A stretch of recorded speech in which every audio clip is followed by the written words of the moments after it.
bonsoir et merci de nous rejoindre pour le Flash Info sur l'Économiste TV.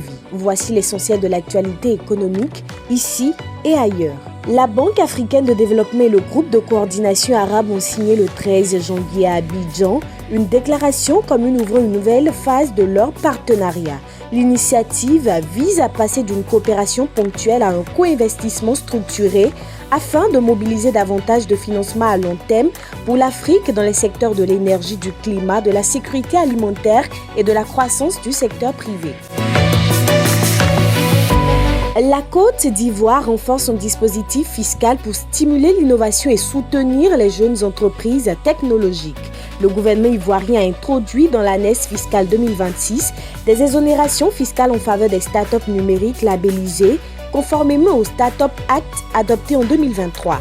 Pendant 3 ans, ces entreprises bénéficieront d'une exonération de l'impôt sur les bénéfices et de certaines taxes afin de faciliter leur croissance et leur accès au marché. Après de longues années d'attente, le secteur pétrolier offshore nigérian montre de nouveaux signes de relance. Le projet pétrolier offshore Bonga Souf West Aparo est relancé après près de 10 ans d'incertitude. Shell a lancé un nouvel appel d'offres pour une unité flottante de production d'une capacité estimée à 150 000 barils par jour. Cette évolution traduit une reprise de l'intérêt des opérateurs pour les actifs nigériens en eau profonde dans un contexte de production nationale inférieur aux objectifs fixés par les autorités. First Atlantic Bank, de son côté, poursuit son expansion en Afrique de l'Ouest. La banque ghanéenne First Atlantic Bank a obtenu le 12 janvier 2026 l'agrément des autorités bancaires libériennes pour s'implanter au Libéria. Cette autorisation marque une nouvelle étape dans la stratégie d'extension régionale de l'établissement qui ambitionne de développer un réseau bancaire ouest-africain afin de soutenir le commerce transfrontalier et accompagner entreprises et particuliers au-delà du Ghana. Dernière info qui clôture ce flash, la Bourse régionale des valeurs mobilières a clôturé la séance de ce mercredi 14 janvier avec des résultats mitigés.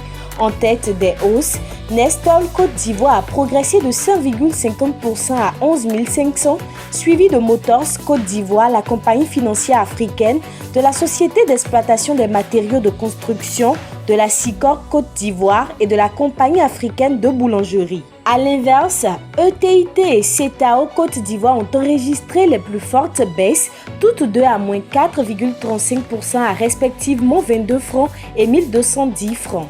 La Banque nationale du Burkina Faso et du Congo et la Loterie nationale du Bénin ont également reculé. La valeur totale des transactions a atteint 1,42 milliard de francs CFA, tandis que la capitalisation boursière s'est élevée à plus de 13 345 milliards de francs pour les actions et 11 356 milliards de francs CFA pour les obligations, soulignant la vigueur du marché régional. Ainsi se referme cette page informative. Merci de nous avoir suivis. À bientôt pour d'autres nouvelles du continent.